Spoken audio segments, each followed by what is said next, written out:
ശ്രീ ലിബർട്ട് ബഷീർ, ഞാനിപ്പോൾ സൂചിപ്പിച്ചത് തന്നെയാണ്, നമ്മൾ മലയാള സിനിമ വീണ്ടും ഒരു തിയേറ്ററുകളിൽ സിനിമകൾ വൻ വിജയമാകുന്ന ഒരു കാലഘട്ടം, ആളുകൾ ഒരുപാട് കയറിക്കൊണ്ടിരിക്കുന്ന ഒരു കാലഘട്ടത്തിലേക്കൊക്കെ വീണ്ടും മലയാള സിനിമ തിരിച്ചെത്തുന്ന ഒരു സാഹചര്യം കൂടിയുണ്ട്. അതിനിടയിലാണ് വീണ്ടും ഒരു സമരം ഒക്കെ ഉണ്ടാവുകയും ചെയ്യുന്നത്. ഇതിലെങ്ങനെ ഒരു അനുനയം അല്ലെങ്കിൽ ഒരു സമവായം എങ്ങനെ ഉണ്ടാകും? എത്ര നാളിത് നീളും? നിങ്ങളുടെ ആവശ്യങ്ങളും പ്രതിഷേധവും ഒക്കെ എന്തിലാണ്?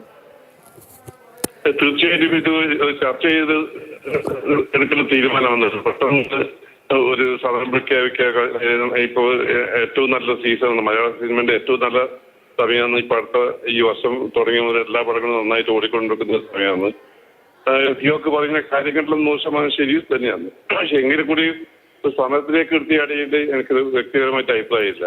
അവർ പറഞ്ഞ ന്യായങ്ങളിലും 100% ശരിയാണ്. കാരണം 42 ദിവസം എന്ന് പറഞ്ഞിട്ട് 28 ദിവസം പണം കൊടുക്കുന്നത്, 28 ദിവസം പണം കൊടുക്കുന്നതിൽ തെറ്റില്ല. പക്ഷേ ആ തെറ്റ് അവർ 28 ദിവസം 20 ദിവസം മുതൽ അവർ പരസ്യം ചെയ്യും. പരസ്യം OTTന്റെ പരസ്യം വരുന്ന മുതൽ കളിച്ചുകൊണ്ടിരിക്കുന്ന തിയേറ്ററിൽ കരച്ചിൽ അപ്പം ഡ്രോപ്പായി പോകും.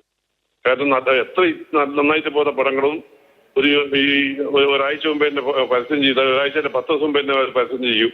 അപ്പോൾ 10 പരസ്യം വരുന്ന സമയത്ത് അവർ ഓട്ടോമാറ്റിക്കായിട്ട് പടം കാണുന്ന കാണികൾ വിചാരിക്കും ഇതിനന്ന് തിയേറ്ററിൽ പോയി കാണുന്നത് നമുക്ക് OTT കാണാൻ നല്ല ഒരു വിചാരം വന്നു കഴിഞ്ഞാൽ ആ കർശനം ബാധിക്കും. 28 ദിവസം അവർ പറയുന്ന പടം തിയേറ്ററിൽ നിർത്തിയിട്ടാണ് നമ്മൾ 28 ദിവസം കഴിഞ്ഞിട്ട് പടം കൊടുക്കുന്ന അവരെ വാദം. അത് ശരിയായിരിക്കും. പടം നിർത്തിയിട്ടാണ് അവർ കൊടുക്കുന്നത്. അത് ആ ഭാഗം ശരിയാണ്. പക്ഷെ അതോടൊപ്പം തന്നെ OTTക്കാർ പരസ്യം ചെയ്ത സമയത്ത് തന്നെ കാണികൾ കുറയുന്നതാണ് തിയേറ്ററോട്ട്. ഈ ഫിയോക്ക് പറയാനും ഫെഡറേഷൻ പറയുന്നത് തിയേറ്റർ സത്യം തന്നെയാണ്. പക്ഷെ എന്നിരുന്നാലും ഇപ്പൊ എടുത്തിയാടിയിട്ട് സമയം പ്രഖ്യാപിച്ചത് ശരിയായില്ല എന്നാണ് എന്റെ വ്യക്തിപരമായ അഭിപ്രായം. അത് സിനിമയെ ബാധിക്കും. അത് എത്രത്തോളം വിജയിക്കുന്നത് കണ്ടറിയണം.